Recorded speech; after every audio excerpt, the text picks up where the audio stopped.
Make in India Sukhoi विमानों के लिए 240 एरो इंजन की खरीद को मंजूरी। इंजन में 54% से अधिक होगी स्वदेशी सामग्री। केंद्रीय मंत्रिमंडल की सुरक्षा मामलों की समिति ने देश की रक्षा को मजबूत करने की दृष्टि से एक महत्वपूर्ण और बड़ा निर्णय लेते हुए वायुसेना के प्रमुख लड़ाकू विमानों सुखोई-30 के लिए 26,000 करोड़ रुपए की लागत से 240 एरो इंजन की खरीद के प्रस्ताव को सोमवार को मंजूरी दे दी।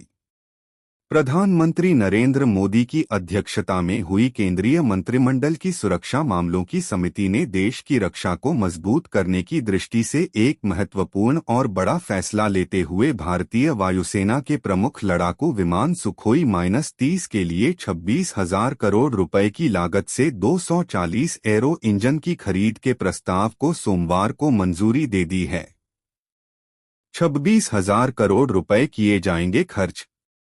रक्षा मंत्रालय की तरफ से साझा की गई जानकारी के अनुसार इसके तहत वायुसेना के सुखोई-30 MKI लड़ाकू विमानों के लिए हिंदुस्तान एरोनॉटिक्स लिमिटेड से खरीदे भारतीय श्रेणी के तहत 240 एरो इंजन AL-31FP खरीद की जाएगी। इन विमानों की खरीद पर सभी करों और शुल्कों को मिलाकर 26,000 करोड़ रुपए से अधिक का व्यय होगा। इन एरो इंजन की डिलीवरी 1 साल बाद शुरू होगी और कुल 8 साल की अवधि में पूरी होगी। HAL के कोरापुट डिवीजन में होगा इंजन का निर्माण।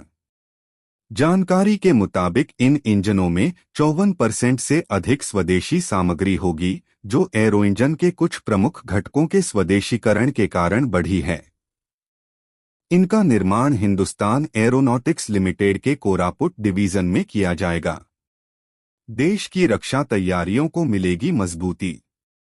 सुखोई-30 MKI लड़ाकू विमान भारतीय वायुसेना का सबसे शक्तिशाली और रणनीतिक रूप से महत्वपूर्ण बेड़े में से एक है। हिंदुस्तान एरोनॉटिक्स लिमिटेड की तरफ से इन एरो इंजनों की आपूर्ति भारतीय वायुसेना के बेड़े की आवश्यकताओं को पूरा करेगी, ताकि वो अपने निर्बाध संचालन को जारी रख सकें और देश की रक्षा तैयारियों को मजबूत कर सकें।